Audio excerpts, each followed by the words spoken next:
प्रिय दर्शकों, नमस्कार। जब भी होली का नाम आता है, आंखों के सामने रंग, हंसी और अपनापन तैरने लगता है। पर क्या आपने कभी सोचा है, क्या होली केवल रंगों का त्योहार है या इसके पीछे प्रेम का कोई गहरा आध्यात्मिक विज्ञान भी छिपा है? आज हम इसी रहस्य को सरल, प्रामाणिक और हृदयस्पर्शी ढंग से समझेंगे। होलिका दहन की कथा हमें मिलती है भागवत पुराण और विष्णु पुराण में। कथा के अनुसार राजा हिरण्यकश्यपु ने अपने पुत्र प्रहलाद को ईश्वर भक्ति के कारण दंडित करना चाहा।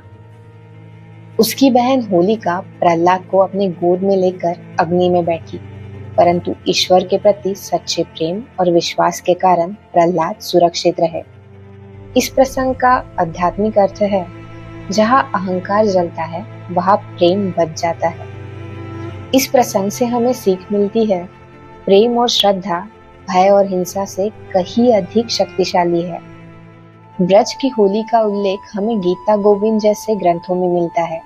कृष्ण और राधा की रासलीला प्रेम की उस भाव का प्रतीक है जहाँ भेद मिट जाते हैं, न रंग का अंतर न रूप का अंतर। यहाँ से आध्यात्मिक सीख मिलती है, जब हम किसी पर रंग लगाते हैं तो यह केवल बाहरी क्रिया नहीं, यह अहंकार को छोड़कर एक दूसरे को स्वीकार करने का प्रतीक है।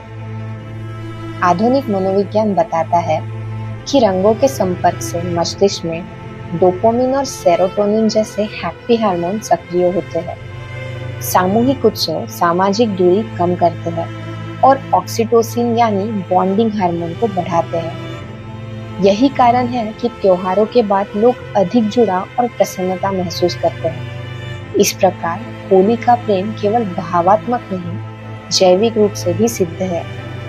होली फाल्गुन पूर्णिमा को मनाई जाती है, जब सर्दी विदा लेकर बसंत का आगमन होता है। आयुर्वेद के अनुसार इस समय शरीर में कफ दोष बढ़ता है। परंपरागत होली के रंग, जो पहले फूलों, हल्दी, पलाश से बनते थे, शरीर और त्वचा के लिए लाभकारी माने जाते थे। प्रकृति स्वयं रंगों से सजी होती है और मनुष्य उसी उत्सव का हिस्सा बन जाता है। होली का एक महत्वपूर्ण सामाजिक पक्ष भी है। इस दिन राजा और प्रजा, अमीर और गरीब सभी एक दूसरे पर रंग डालते हैं। इतिहासकार बताते हैं कि मध्यकालीन भारत में भी होली सामाजिक दूरी कम करने का अवसर मानी जाती थी। यह हमें सिखाती है, प्रेम समानता से जन्म लेता है। तो अब प्रश्न है, होली और प्रेम का आध्यात्मिक विज्ञान क्या है? और इसका जवाब है, अहंकार का दहन, भेदभाव का अंत, प्रकृति के साथ सामंजस्य, मन और शरीर में सकारात्मक रसायनों का संचार, और सबसे बढ़कर हृदयों का मिलन। जब मन शुद्ध होता है तब प्रेम भावनिक रूप से प्रकट होता है। प्रिय दर्शकों, होली केवल एक दिन का उत्सव नहीं, यह हमें हर दिन प्रेम से जीने की प्रेरणा देती है।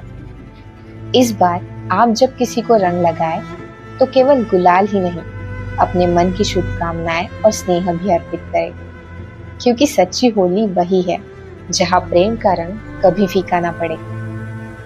आप सभी को प्रेममय, सुरक्षित और मंगलमय होली की शुभकामनाएं।